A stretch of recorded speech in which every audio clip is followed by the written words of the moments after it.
everyone, welcome. My name's Todd Wines. I'm here today to talk about RIVAGE and how the workflows I've developed working for Miranda Lambert may also help you.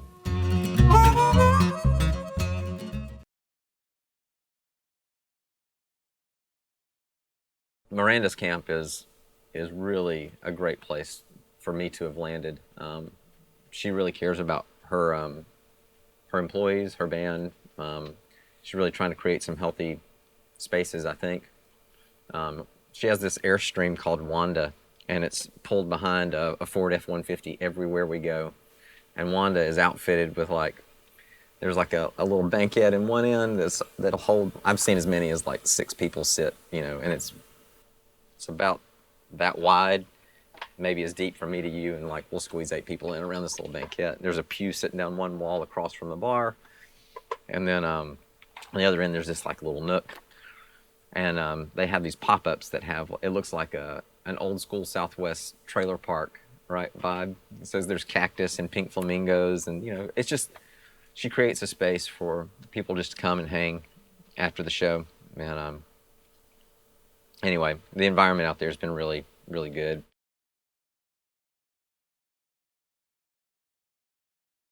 So let's just say that we're coming into a new tour.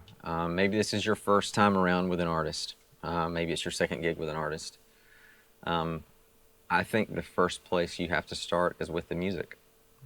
I talk about marrying myself to the music. And sometimes that takes a while, depending on the complexity of the album.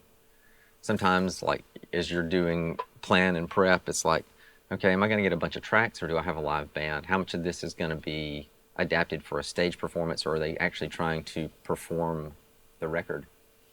And so a lot of that is just creating a mental picture as you're stepping into this world, and being ready. I had a really good friend. Unfortunately, he passed away last year, but incredible mixer. I can remember stepping out in festivals and hearing this guy mix, and his would be the one that would shine. And he lost his gig because a new album came out, and in rehearsals he didn't know the material. And it was I was dumbfounded, because it was this guy represented that artist so well to audiences, and when he was falling behind on cues for these specific songs, is you're out, and they hired somebody else. So I think it's really important to know the music and to approach it. Yes, we do a technical job sometimes, but we also have the responsibility of doing an artistic job, and you have to approach the music that you're representing artistically.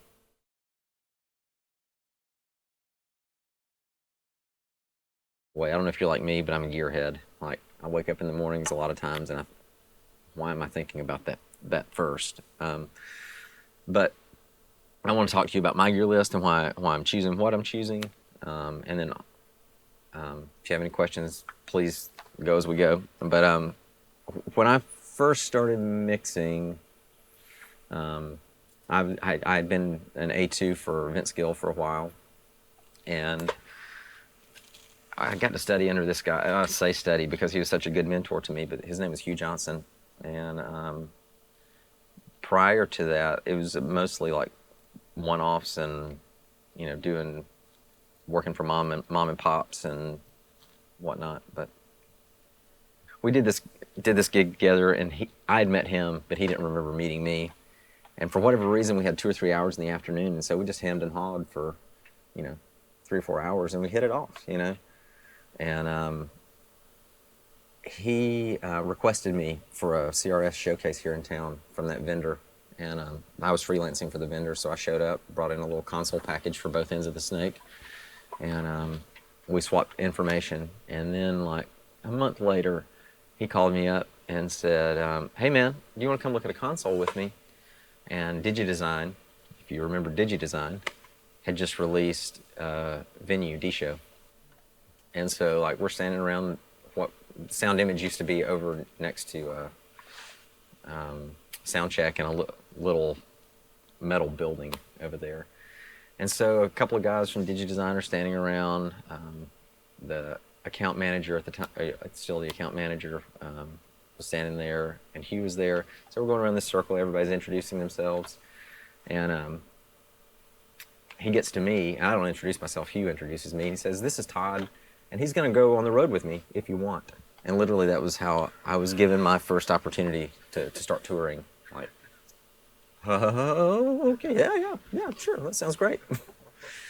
But I think as far as listening goes, like, he was definitely one of the first people that taught me about creative listening and listening more critically. And yes, we were taking a new digital console out, and it had the capability of using plugins, but there were still some flavors that he held on to. He carried an M5000, which is a dual engine TC reverb, and that's what he used, and he loved it, and he knew what he was going to get out of that every time. He also had a vocal chain that he would tour with. Typically it was like I think it was some type of Summit compressor into a 901. That was Vince's vocal chain, and everything else we'd kind of handle on the desk. So he actually recommended me for my first mixing gig as well. Like, he called me up one day after about 2.5, maybe 3 years with him. He's like, "Hey man, management called for this new artist, and I think you'd be great at it. I don't want to lose you, but I think you should say yes to it." Like, okay. And so I went out and started mixing Kelly Pickler and landed there and stayed there for about 3 years.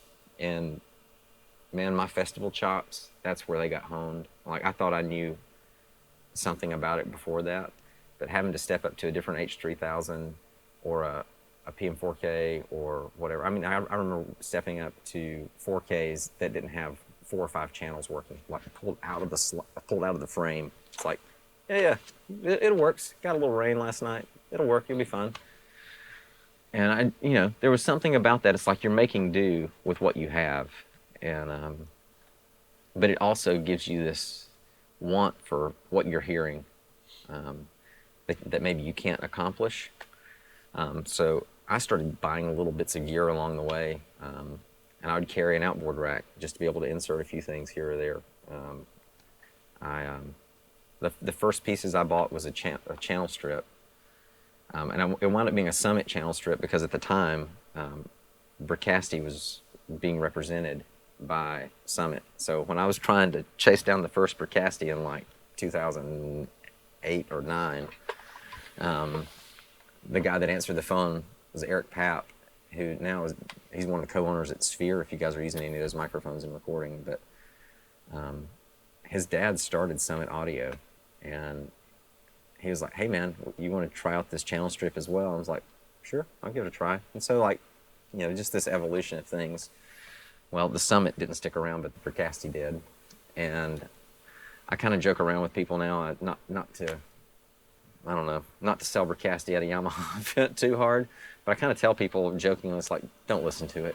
Just don't listen to it, because if you listen to it, you're not going to be satisfied with anything else. And so that's been a go-to piece for me. Like, I don't want to tour without a couple of those M7s at this point.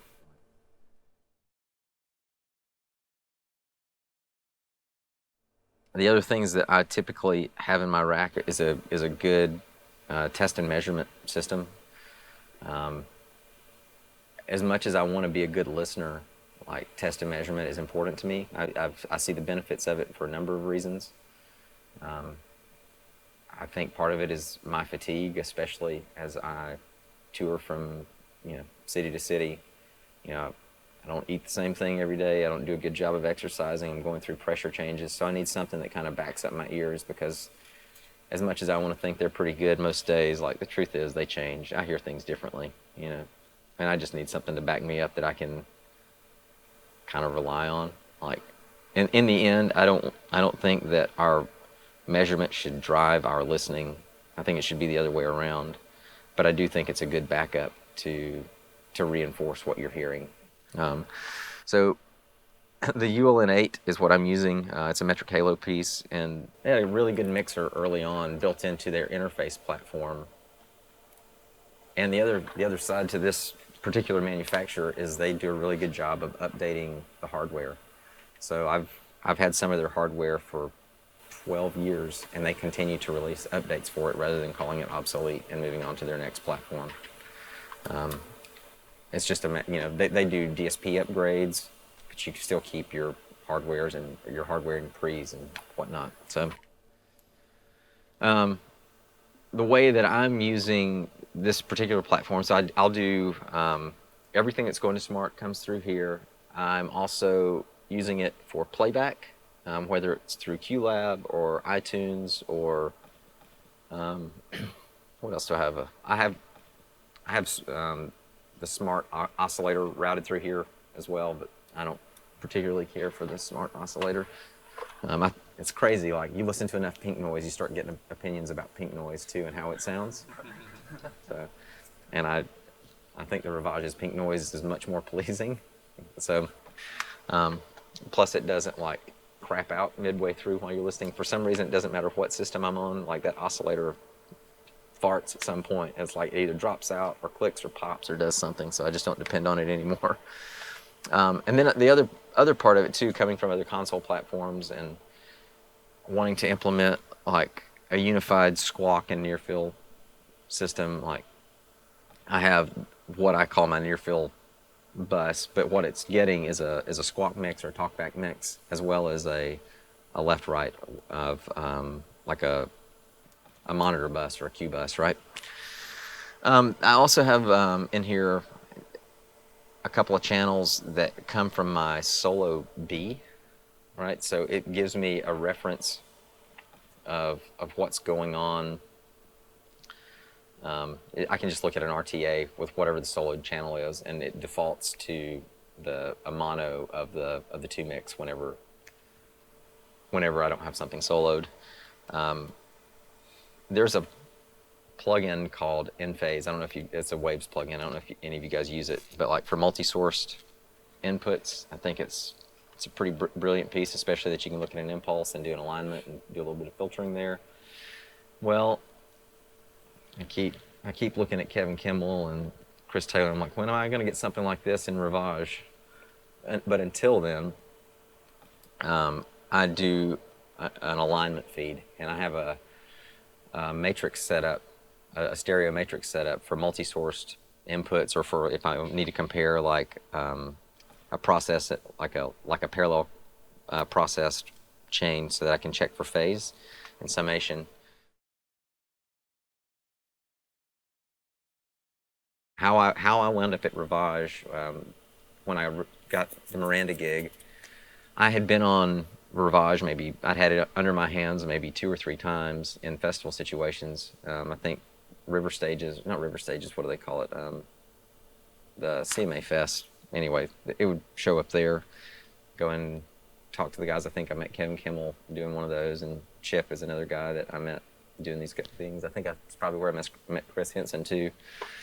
And when I got this gig with Miranda, the monitor mixer was using Rivage, and I had the option, basically whatever I want. I pretty much had carte blanche, which is the first time in my life I'd ever had that too. And I started talking to Cam, the monitor mixer, and he told me why he had chosen this. And in my mind, like, having the same platform on both ends of the snake makes a lot of sense, because you're thinking in troubleshooting, and you have this, we have 6 audio guys when we're touring with PA, and so everybody is kind of like thinking down this same mindset rather than having to think about multiple platforms, and like your troubleshooting as a team becomes more solidified because there's less to have to troubleshoot.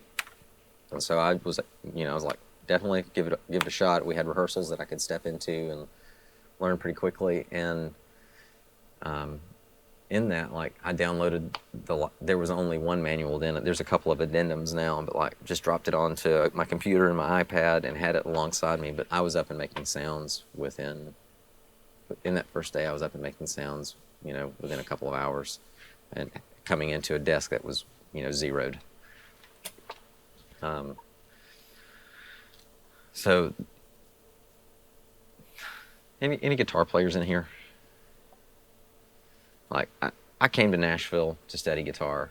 That's what brought me here. Like, I dreamed about Belmont for a long time, and I gave up.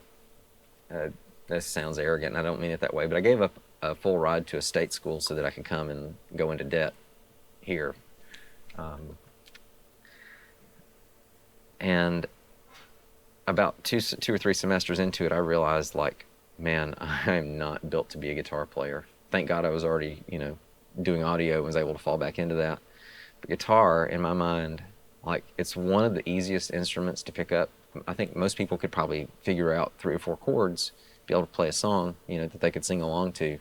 But as far as mastery of an instrument, I think it may be one of the harder. To be able to play one note in different chordal voices in so many different positions it takes a master to be able to do that. And I'm trying to make some weird analogy to this. Like, it's easy to get up and going on this platform. I'm not saying that it's difficult to go beyond on that to mastery, but it gives you so many places to, there's a lot of ways to get to the same place, which can work for a lot of different workflows. And there's also the ability to create these different flavors for how you want to work on this platform. And having spent, a few years working on it, I see its strengths over and over again because of that.